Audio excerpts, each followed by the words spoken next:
వచ్చిన మీ అందరికీ ప్రభువైన యేసుక్రీస్తు వారి పేరిట వందనాలు తెలియజేసుకుంటున్నాను. ఇవాళ మనం మాట్లాడుకునే అంశం ఏంటంటే దేవుణ్ణి ఎరుగని తరం. ఈ దేవుణ్ణి ఎరుగని తరం అంటే ఎవరు? ఈ నేటి క్రైస్తవ్యంలో కానీ నేటి ప్రపంచంలో కానీ అసలుకి దేవుణ్ణి ఎరుగని తరం అనేది ఒకటి పుట్టిందన్నమాట. అది దేవుడు తన గ్రంథమందు మనకి లిఖించి మనం వాటిని జ్ఞాపకం చేసుకొని మనం వాటి యందు నడుచుకోవాలని చెప్పి దేవుడు ఎంతగానో మనల్ని ప్రాధేయపడుతున్నాడు. అసలుకి దేవుడు ఎవరు అనే కాన్సెప్ట్ని మనం ముందటి వీడియోలో మనం చర్చించుకున్నాం. ఇప్పుడు ఆ దేవుని గురించి తెలుసుకొని ఆ దేవుని యొక్క అద్భుతములను చూచి దేవుడు వారిని సంరక్షించి వారిని కాపాడి వారికి అనేకమైనటువంటి సదుపాయాలను కల్పించిన ఆ దేవుణ్ణి మరిచిపోయి తిరుగుతున్న జనాంగానికి చెప్పిన దేవుడు మాటలు మనం తెలుసుకున్నాం. అది ఆనాటి ప్రజలైన ఇజ్రాయేలీలకు కానీ ఈనాటి ప్రజలైన క్రైస్తవులకు కానీ ఒకటే మూలాంశం. అసలుకి దేవుణ్ణి ఎరుగని తరం అనేది పుడుతుంది. అసలు దేవుణ్ణి ఎరుగని తరం అంటే ఏంది అంటే దేవుణ్ణి బాగా గుర్తించిన వారు ఇజ్రాయేలు జనాంగం అన్నమాట.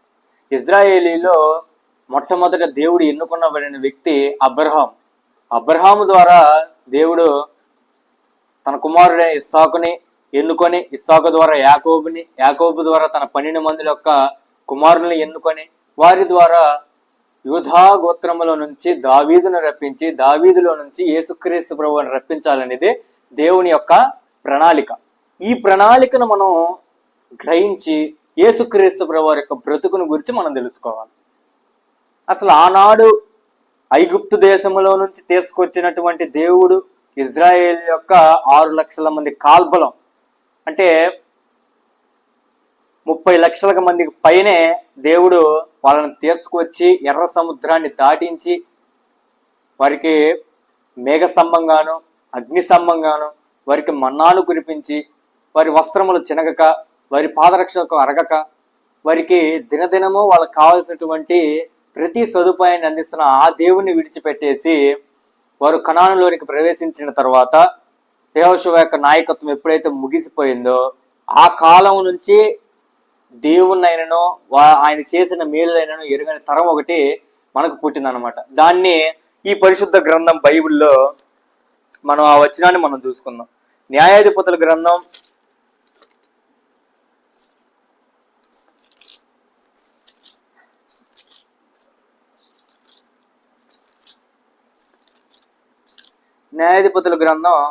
2వ అధ్యాయము 10వ వచనం. ఆ తరము వారందరూ తమ పితరుల యొద్దకు చేర్చబడిరి.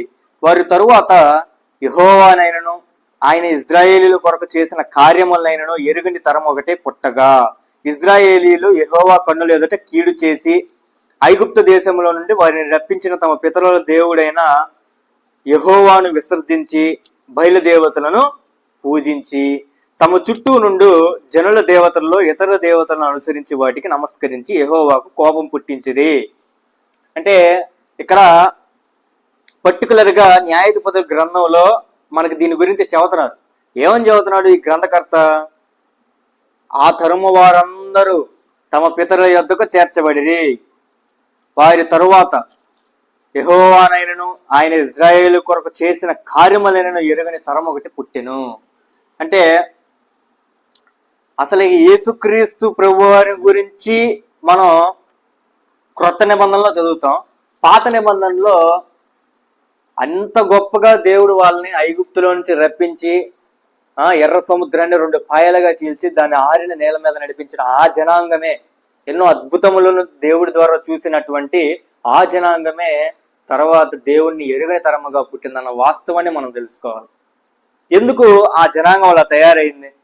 దేవుడు ఎవరో వాళ్ళకి తెలుసు. ఆయన సర్వాంతర్యామి, సర్వజ్ఞాని, సార్వభౌముడని కూడా తెలుసు. కానీ ఎందుకు వాళ్ళు తప్పిపోతున్నారు? వాళ్ళ బ్రతుకుల్లో ఏదో కొదువైందన్న విషయాన్ని వాళ్ళు గ్రహించలేకపోతున్నారు. దేవుని మీద సనిగారు, దేవుణ్ణి హింసించారు, వాళ్ళు దేవుణ్ణి బాధ పెట్టారు. ఇలా దేవుని మీద అనుమానిస్తున్నారు, దేవుణ్ణి ప్రశ్నిస్తున్నారు. దేవుణ్ణి మనం ఎలా నమ్మాలంటే దేవుని కొరకు ప్రాణం ఇచ్చేంతగా ఆయన నమ్మాలా. ఆయన మన ప్రాణాలు తీసుకొని మనకు జీవాన్ని అనుగ్రహిస్తాడన్న విషయాన్ని మనం గ్రహించాలి. ఎందుకు ప్రతిదినం మనం క్రైస్తవులుగా ప్రతిదినం ఆయన సిలువను ఎందుకు మోయాలి? మనం ప్రతిదినం మనల్ని మనం నల్లగొట్టుకోవాలా? ప్రతిదినం మనల్ని మనం సిలువ వేసుకోవాలా? ప్రతిదినం ప్రభువైన యేసుక్రీస్తు వారి యొక్క సిలువ రక్తం ద్వారా మన హృదయాలు కడగబడతా ఉండాలి. ఇలా కడగబడుతున్నటువంటి క్రైస్తవ జీవితాలే రేపు ఫలభరితంగా మారే అవకాశం మనకుంది. ఏదో డినామినేషన్లో కానీ ఏదో నామకార్థపు క్రైస్తవులుగా బ్రతికితే రేపు దేవుడు పరలోకం ఇవ్వడండి. మనం ఆయన కొరకు బ్రతికితేనే, ఆయన్ని ఎరిగి బ్రతకాల, ఆయన ఎవరో తెలియాలి. ఆయన ఎంత గొప్ప వ్యక్తి, ఒక మహాశక్తి. నిన్ను తలుచుకుంటే నాశనం చేయగలిగినటువంటి శక్తి కలిగినటువంటి దేవుడు. కానీ నిన్ను నాశనం చేయక ఉద్దేశించక నువ్వు మారి ఆయన రాజ్యంలో చేర్చబడి క్రీస్తు సంఘంలో ఒక ఆయుధంలో తయారవ్వాలి, ఒక పౌలు వలె తయారవ్వాలి, ఒక తిమోతి వలె తయారవ్వాలి, ఒక ఫిలోమోను వలె తయారవ్వాలి, ఒక లోకా వలె తయారవ్వాలి, ఒక మార్కు వలె తయారవ్వాలి. ఇలా మనం పరిశుద్ధుల యొక్క అడుగుజాడల్లో నడుచుకుంటూ పోవాలి.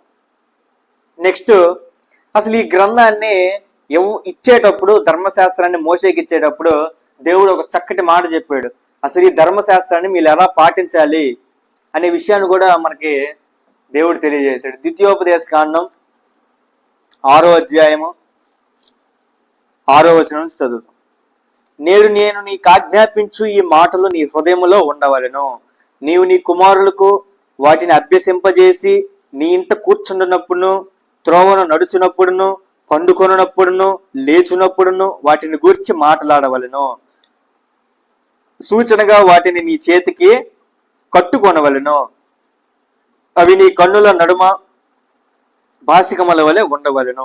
నీ ఇంటి ద్వార బంధముల మీదనో నీ గౌనుల మీదనో వాటిని రాయవలెను. దేవుడు ఒక మాట ఆజ్ఞాపిస్తున్నాడు. ఇవన్నీ మన హృదయాల్లో ఉంచుకోమని చెబుతాడు అక్కడ 6వ వచనంలో. నీవు నీ కుమారులకు వాటిని అభ్యసింపజేసి, ఎవరైతే తమ పిల్లల్ని మంచి కాలేజీలకు కానీ మంచి స్కూళ్ళకు కానీ వేయాలని ఆశిస్తూ ఉంటారో అలాంటి వారు వాటికంటే ముందుగా మనం దేవుని జ్ఞానాన్ని మనకి అభ్యసింపజేసేటువంటి తల్లిదండ్రులు మనకు ఉండాలి. అలా నేర్చుకునేటువంటి కుమారులుగా కూడా మనం ఉండాలి. వాటిని అభ్యసింపజేసి నీ ఇంటి కూర్చున్నప్పుడును, నీ త్రోవ లేచేటప్పుడును, నువ్వు పండుకున్నప్పుడును, ఇలా నువ్వు చేసే ప్రతి కార్యంలో దేవుని వాక్యం అనేది నీకు కళ్ళ ఎదుట ప్రదర్శింపబడాలి. నీ చెవులో ఆ వాక్యం వినపడతా ఉండాలి. దినదినము మనం దేవుని యొక్క పాటలు వినాలి, దేవుని వాక్యం వినాలి. ఇలా మనల్ని మనం సాధకం చేసుకుంటే కానీ దేవుని రాజ్యంలో మనం ఎదగలేం. ఆయన మనల్ని ఎంతో గొప్పగా మన దగ్గర నుంచి ఆశిస్తున్నాడు. నా కుమారుల్ని ఈ భూమి మీదకి పంపించాను, వారు ఎలా బ్రతకాలి, ఈ భూమి మీద ఏం చెయ్యాలి అని చెప్పి దేవుడు ఎంతగానో ఆశిస్తున్నాడు అన్న విషయాన్ని మనం గ్రహించాలి. ఇంకోటి, కీర్తనల గ్రంథం 53వ అధ్యాయము 1-2 వచనాలు మనం చూసుకుందాం. వీరు అసలుకి దేవుడే లేడని చెప్పుకునేటువంటి రకం అన్నమాట. అంటే వీళ్ళు ఎవరంటే అన్ని జనులు అన్నమాట. అన్ని జనులు దేవుడు లేడని బుద్ధిహీనులు తమ హృదయములో అనుకుందురు. వారు చెడిపోయిన వారు, అసహ్య కార్యములు చేయువారుదురు, మేలు చేయువాడు ఒకడునూ లేడు. అంటే వీళ్ళు టోటల్గా అసలు దేవుడు లేడు, దేవుణ్ణి ఎరిగి ఉండి దేవుడు లేనట్టుగా ప్రవహించే వాళ్ళు ఉన్నారు మనకి. అసలు దేవుడు ఎవరో తెలుసుకొని దేవుడు ఎవరో తెలియనట్టుగా వ్యవహరించే వాళ్ళు కూడా ఈ భూమి మీద ఉన్నారు. కానీ మనల్ని మనం జాగ్రత్తగా మలుచుకోవాలా, ఎలా ఈ శరీరాన్ని వాడాలా అనేది దేవుడు తన గ్రంథం ముందు మనకి స్పష్టంగా తెలియజేశాడు. అసలు దేవుడు లేడని బుద్ధిహీనులు తమ హృదయంలో అనుకుంటారంట. వాళ్ళు ఎలా ఉంటారో అలా అనుకునే బ్యాచ్ ఎలా ఉంటారంట, చెడిపోయిన వారు, అసహ్య కార్యములు చేయుదురు, మేలు చేసేవాడు ఒక్కడూ లేడు ఈ భూమి మీద. ఎందుకు లేరు? దేవుణ్ణి ఎరుగని తరం వీళ్ళందరూ, దేవుని కోసం బ్రతకనటువంటి తరం వీళ్ళు, దేవుడు చేసిన ఏ మేలు ఎరుగని తరం వారు. కనుక మనల్ని మనం విమర్శించుకోవాలా. దేవుడు ఎంతో గొప్పగా చెబుతున్నాడండి మనకి ఈ గ్రంథంలో. ఇర్మియా గ్రంథంలో కూడా ఎన్నో పలుమార్లు చెప్పాడు, నా ప్రజలు నన్ను విసర్జించారు, నేను వాళ్ళని ఐగుప్తుల నుంచి తీసుకొచ్చాను, వాళ్ళు ఎన్నో మేలు కార్యములు చేశాను, కానీ వారు తమ హృదయములందు వ్యర్థులైరి అని చెప్పి హెబ్రీ పత్రికలో కూడా మనకు నమోదు చేశారు. 3-4 అధ్యాయాలు మనం పరిశీలిస్తే మనకు అర్థమైపోయేది. వారు నా విశ్రాంతిలో ప్రవేశింపరని చెప్పి నేను వారికి ఖండితంగా ఆజ్ఞాపించానని చెప్పి చెబుతున్నాడు వాళ్ళకి. ఎందుకు దేవుడిని కఠినటువంటి నిర్ణయాలు తీసుకోవాల్సి వచ్చింది? మనం చేసేటువంటి పనుల గుండానే కదా. ఇర్మియా రాసిన గ్రంథము 7వ అధ్యాయము 24వ వచనం. అయితే వారు వెనకపోయిరి, చెవి యొగ్గకయుండిరి, ముందుకు సాగక వెనక దేయుచు తమ ఆలోచనలను బట్టి తమ దుష్ట హృదయ కాఠిన్యములను అనుసరించి నడుచుకొనుచు వచ్చిరి. మీ పితరులు ఐగుప్తు దేశంలో నుండి బయలుదేరి వచ్చిన దినము మొదలుకొని నేటి వరకు మీరు వెనకదీయుచు వచ్చిన వారే. నేను అనుదినము పెందలకడ లేచి ప్రవక్తలైన నా సేవకులందరినీ మీ వద్దకు పంపుచూ వచ్చి తిని, వారు నా మాట వెనకై ఉన్నారు, చెవి యొగ్గకై ఉన్నారు, తమ మెడను వంచక మనస్సును కఠినపరుచుకొనుచున్నారు. వారు తమ పితరుల కంటే మరి దుష్టులైరి. చూసారా ఎంత అధ్వానంగా తయారైందో ఈ మానవ జాతి. ఎవరు? ఇజ్రాయేలీలు. దేవుడు మా దేవుడు మాకు మాత్రమే ధర్మశాస్త్రం ఇచ్చాడు, మేము సున్నతి ఆచారం చేసేవాళ్ళం అని చెప్పి గర్వంగా చెప్పుకునేటువంటి ఆయుధులే ఎలాగైతే తమ పితరులు ఎలాగైతే చెడిపోయారో ఆ విధంగానే వారికంటే మరి దుష్టులు అయిపోయారు అనమాట. ఎందుకని ఈ విధంగా తయారవుతున్నారంటే మానవ జాతి దేవుడు ఎవరో తెలియదు. దేవుడు ఎవరో మనకి ఈ సమాజం అనేది నేర్పించట్లా. దేవుడు ఎవరో మనకి ఈ ఫోన్లు నేర్పించవు. దేవుడు ఎవరు అని చెప్పి మన టీవీలు మనకు నేర్పించవు. దేవుడు ఎవరు అనే విషయాన్ని మనకి ఈ పరిశుద్ధ గ్రంథం బైబిల్ అనేది మనకు తెలియజేస్తుంది. నా బ్రతుకును మార్చింది, అలాగే అనేక మంది బ్రతుకులను మార్చుతుంది. ఈ దేవుని వాక్యాన్ని గ్రహించి దేవుడు ఉన్నాడు, ఆయన మన కొరకు ప్రాణం పెట్టాడు, తన కుమారుని మన కొరకు అనుగ్రహించాడు అన్న విషయాన్ని కూడా మనం గ్రహించాలి. కనుక మిమ్మల్ని అందరినీ నేను ప్రేమపూర్వకంగా హెచ్చరిస్తున్నాను. ఎందుకంటే దేవుణ్ణి ఎరుగనటువంటి తరం ఆనాడే పుట్టింది. ఇప్పుడు యేసుక్రీస్తునే ఎరగని తరం ఒకటి పుట్టిందనమాట. అంటే యేసుక్రీస్తునే గుర్తించరు. అసలు యేసుక్రీస్తు ఎవరో తెలిస్తేనే నీకు తండ్రి తెలిసింది. ఈ క్రైస్తవ్యం తండ్రిని తెలుసుకోవడం ఎప్పుడో మానేసింది.